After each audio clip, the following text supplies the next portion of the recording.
please, take it, please. Good afternoon. Joni, would you like to open the questions? Oh, Joni, don't open the questions. A presentation, Elton, hologram. How unusual. Oh, thank you very much. Thank you. Bruce Mackenzie, Managing Director of Hologram Group. It's always a great pleasure to welcome Elton back in the country, and today's a especially momentous occasion because... Oh, management!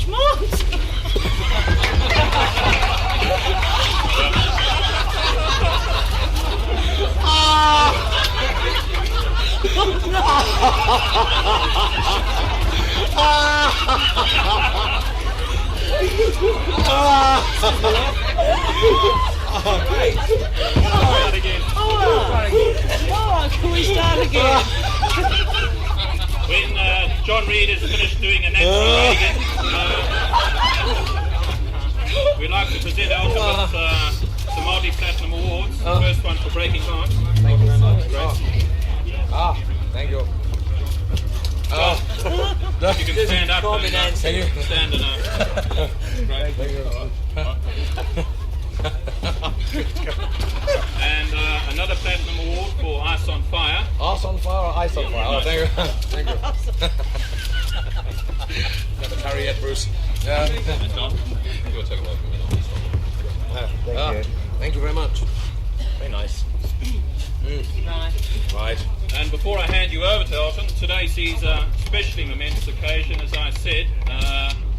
Last week saw the release of his new album, Leather Jackets. It went gold on release, and I can tell you, hot off the presses, that it entered the album charts today at number 12. Yeah, very good. Oh. Thank you. Has to be one of the funniest things I've ever seen. I've been wishing that on him for years. Too shocking.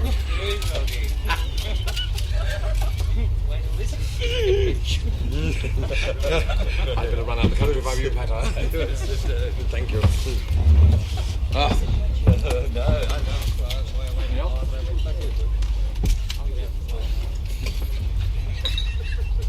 Joni, would you like to open the questions?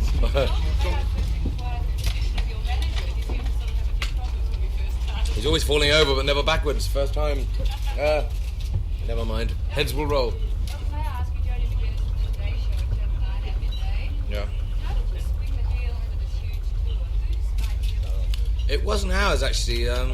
John's gone again. We were approached. The idea came from Australia.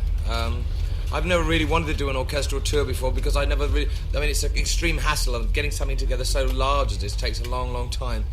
But the idea appealed because we weren't going to come back here for another year or so anyway, so we had a long time to get it together. And if I was going to do it, I wanted to do it properly. And you can only do something like this properly if you've got time to plan it, you know, and it takes an awfully long time. Well, you know, it's always...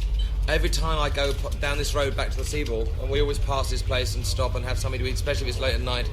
I like this part of Sydney very much. It's, I've got to know it quite well, so it seemed quite a good idea. Yeah.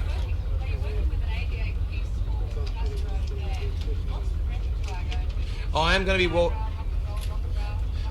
to be doing a set with my band first of all, about an hour-long set, hour and a quarter, and then having a gap, and then coming on with the orchestra. And playing with just the orchestra and then introducing everybody one by one. And we're going to be playing rock and roll with the orchestra. We're not... in fact, things like Saturday Nights Are Right for Fighting are going to start off with the orchestra playing without the band. And I wanted to do a concert where you could actually hear the orchestra, because every concert I've been to, when everyone's had an orchestra, you could never hear them. And if you can't hear 88 pieces, then we shouldn't be on the same stage. So I think it's going to be fine. To make things a little cheaper, really, because of the ethics of transporting everyone around, we need all the help we can get. I mean, there's about 300 of us going around on the same plane, so we had to have a big plane, and the other two airlines, unfortunately, couldn't cope. We'd have to have 3 or 4. So, yeah, very happy. Yeah, it's a good airline. It's my favourite airline anyway. What about the deal with the ABC? You're happy with that?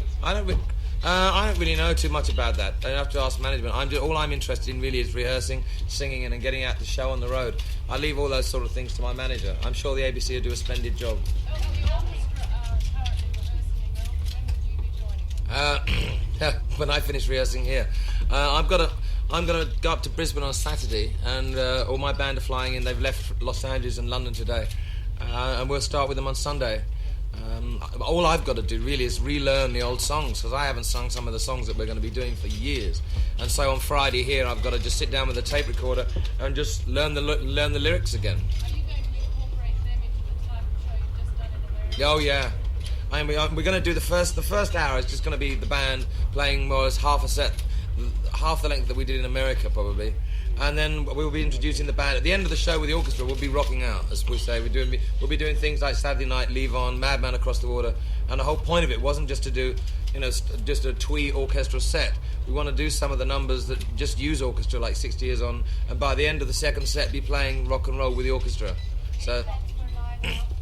We're recording everything and we're going to shoot it, video it and everything, because I think the only reason I'm doing something like this is because it's such a hassle to do it, and I want to do it really well, and I think it could be absolutely superb. So we have to record it.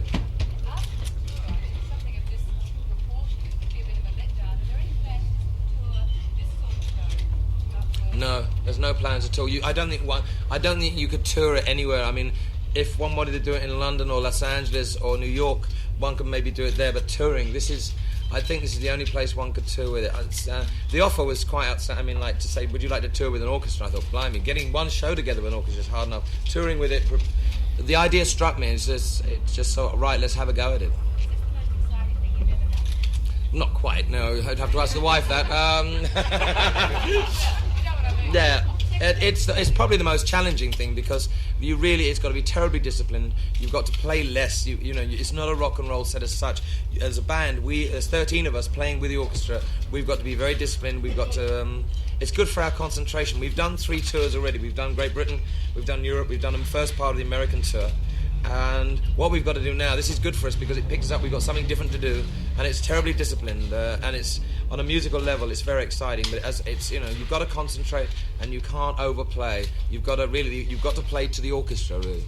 Why did you choose Bob Blackie to design the set and costumes? Well, he always has designed most of my costumes. I felt a bit silly in the last couple of years, and I just wanted to wear some outrageous clothes again before I got too old to wear them. Some people might say I am too old to wear them anyway, but I just wanted to get him to do it, and he's come up with. They are fairly silly, yes. But I mean, all my costumes always have been fairly silly. But age, nonsense. No. But I mean, there's, one of the costumes has me dressed as an angel. I'm certainly not that. And no, age doesn't catch up with you. I feel younger than I ever have done. It's just that I won't be wearing silly clothes with the orchestra. I'll be wearing something a little more sensible. But in the band set, anything goes. Well, you can see me here, growing old gracefully. Speaking of age, how do you feel? Thinking of AIDS or age. AIDS. Oh. Huh? With a G. I just wonder how you feel now after such a mammoth tour. I'm feeling really great actually. You're still standing. I'm still standing. I've got more energy at the moment than I have done for ages because I haven't been here for it doesn't seem it, but I haven't played it for like 2.5 years. This band is superb. They're all younger musicians. Apart from Davy Johnson and Fred Mandel, you haven't seen any of them down here before. Apart from Mr. Cooper, who's coming down to play on the orchestral set. And it's just great fun. And at the end of the last tour, when I last visited Australia, I didn't think I'd be touring again. Got these guys together for the Ice on Fire album, and I just had to go back on the road. It's just so much fun, and while it continues to be so, I'll keep playing. When is the wife coming over, Elton? When is Renate arriving? Wife's coming in for the Sydney shows, end of November. Why have it? Harris Cavity, great landmark, brilliant landmark. And I believe your parents are coming up. Yes, I can't get away with anything on this tour. No, they're coming to Melbourne and Sydney. Sorry? Oh no, they always usually come out. They come out here every winter in England. They come here anyway. Can I just quickly talk about your other profession? Yeah. How's the team going? It's much of a muchness at the moment in the English First Division. We're 17th, and we're 4 points off third place. It's We didn't have it. We had a pretty indifferent start to the season. We just bought a new centre forward. We're buying somebody else this week. Can't tell you who yet because I don't really know myself. But yeah, well, not really. Over the last year or so when I've been on the road, but I went back from the end of the American tour to open. We built a new grandstand, and I went back to officially open that last week. And I phone them every day, and I listen to the matches, on the phone for an hour and a half. Oh yeah, we've been there 5 years now. We are regarded as the first division team. Had we not built the grandstand this year, one would think the public get very fickle. And we had a lot of success first of all by coming up so quickly. The grandstand being built has renewed the interest, and our gates have gone up by 3,000 already, the average anyway. And I think, yes, it's just in the next couple of years we want to win something, but you have to be very patient. Once you come from a fourth division setup to a first division, you have to consolidate, and you have to realise that you're not. If you do win something quickly, it could be sometimes the worst thing that happens to you. How do they react? How do fans react to your pink ponytail? They love it. They don't care as long as I keep putting money into the club. They couldn't care what I wear. When's Renate coming out? Yeah, I already answered. She's coming out end of November. Yeah, to here. The Sydney concert? Yeah, for all the Sydney concerts. Yeah. Could this be like a second honeymoon? Not really. We've had loads of second honeymoons. Really. Yeah. Have you grown quite resilient to all those rumours that are constantly going around? Oh, the ones about me and the wife. Yes, absolutely. Well, I like the ones about the Duke and Duchess of York giving us the old... unbelievable. I mean, one has to expect that. I don't do really many interviews with the press in England because they've, unfortunately, it's not really worth it. But they just make things up. I think it hurts the wife more. It doesn't hurt me. I've grown resilient to all that years ago. But I can honestly say there's no truth in it, and she'll be out here with me. It's just one of those things you have to put up with. How keen are you to become a father? Sorry? How keen are you to become a father? Don't know really. If it happens, it happens. I'd like to become a father, but at the moment, it's not particularly a climate to take a child on the road when I can't see myself stopping working for the time being. And I really, if one has a child, one would like to sort of spend some time with it. And yes, I did. Yes, you watched 60 Minutes. Good. Do you see yourself then working the road for a number of years, maybe you don't think you have a child on the road? Do you see this sort of thing keep happening for yourself? I don't know. You see, it's a constant surprise. I didn't want to, as I say, tour off when I left Australia. I thought I was going to stop. In this business, it's as long as I can keep myself going musically. Leather Jackets is the last in the line of pop albums that I've been doing for the last 4 or 5 years. The next album, with the basic lineup, with the basic rhythm section that I've got now, we'll be doing something completely different for the next album. Well, it'll be much more introverted stuff, groans all round from the record company. Something going back like to Tumbleweed or Madman. I feel with this band, with this basic rhythm section of Davey Johnson, David Payton on bass, Charlie Morgan drums, Freddie Mandel keyboards, and myself, that we've got a long future ahead of us as a band. It feels kind of like the Nigel Olsson, Dee Murray type band. Have they changed you again? Yeah, they make me. Yeah, they're very good musicians. I think if you surround yourself with good musicians, they always improve you. And I think the next couple of albums will be.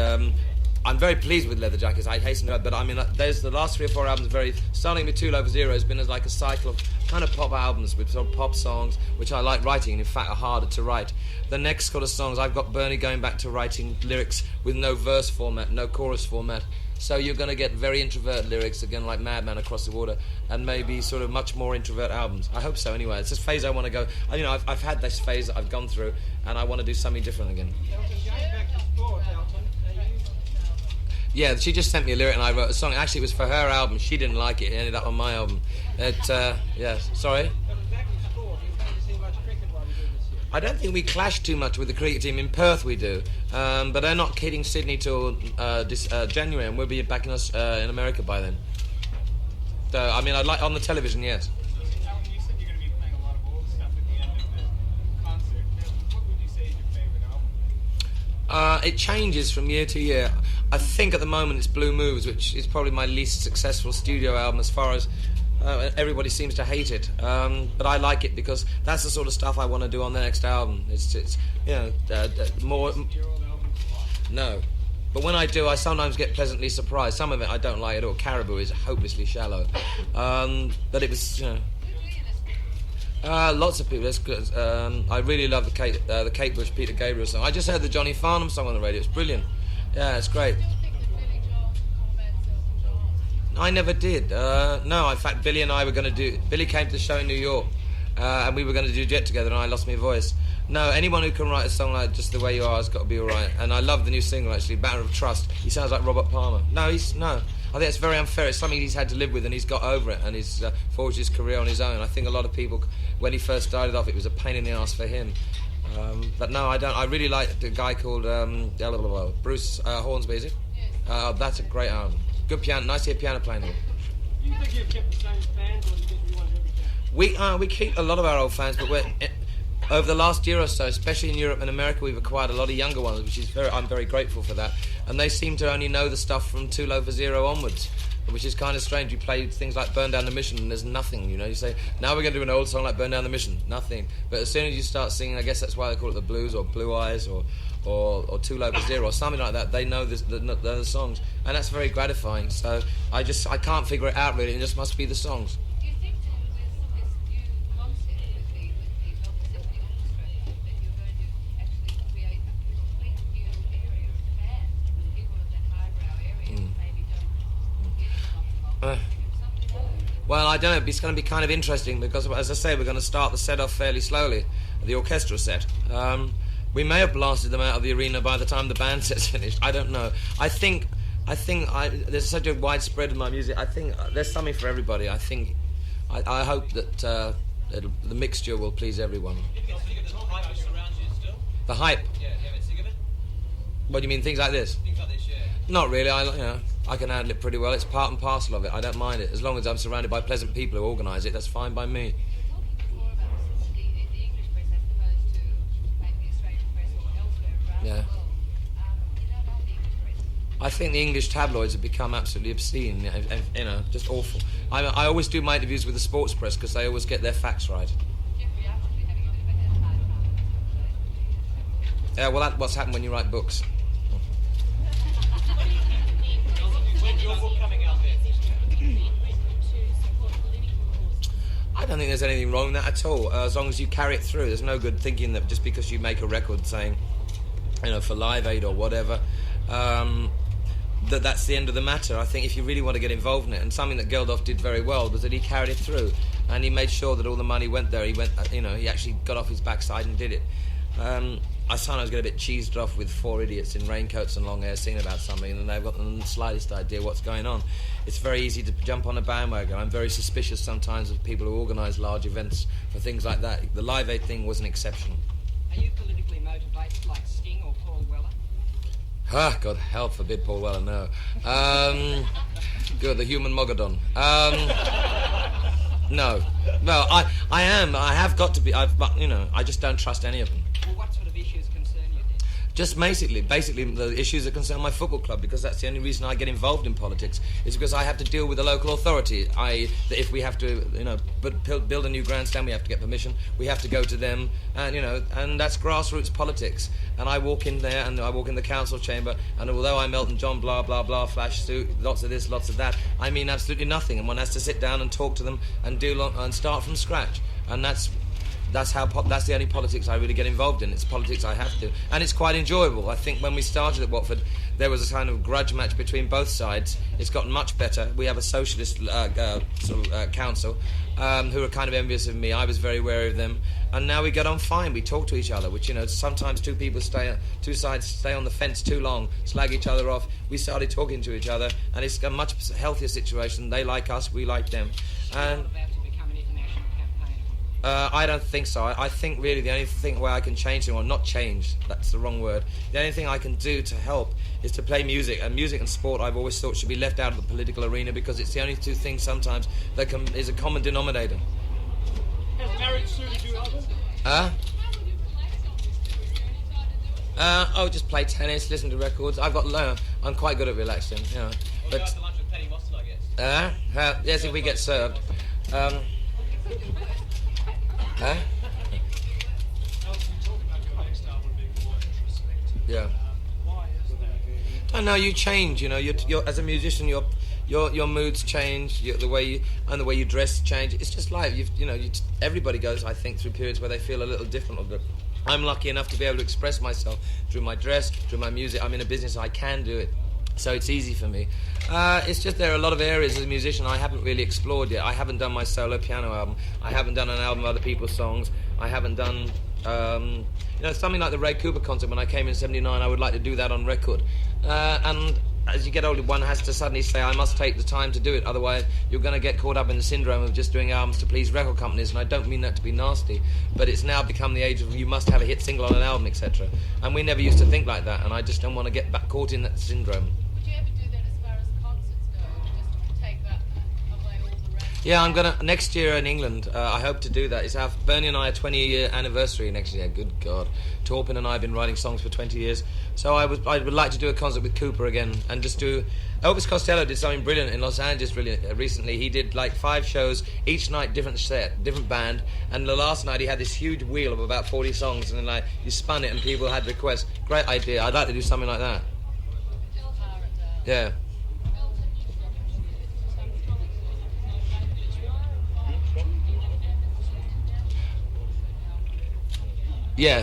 Yeah. On Virgin, yeah. I think it's Virgin, isn't it? Yeah. Well, they wanted the track, and absolutely. I couldn't get involved with the tour. They did a tour of America, but I was already on tour in Europe, so I couldn't help out there. So I gave them a track for the album. Yeah, it's very. I think that's a very important issue. Russell Mulcahy still going to make a film about this tour? About this tour, I don't think he ever was. No, I think Russell's doing Rambo 3. No, he is doing Rambo 3. That's not a rumor. That's a fact. You had a bit of a problem in America with your voice. Yeah. It's still not back to 100%, no, because I've been working it so much. It's still very husky. In fact, what I had walking pneumonia and the boogie flu, and I didn't realise it. And I had sorry about this. Lots of phlegm in the back of my throat. Have another drink, chaps.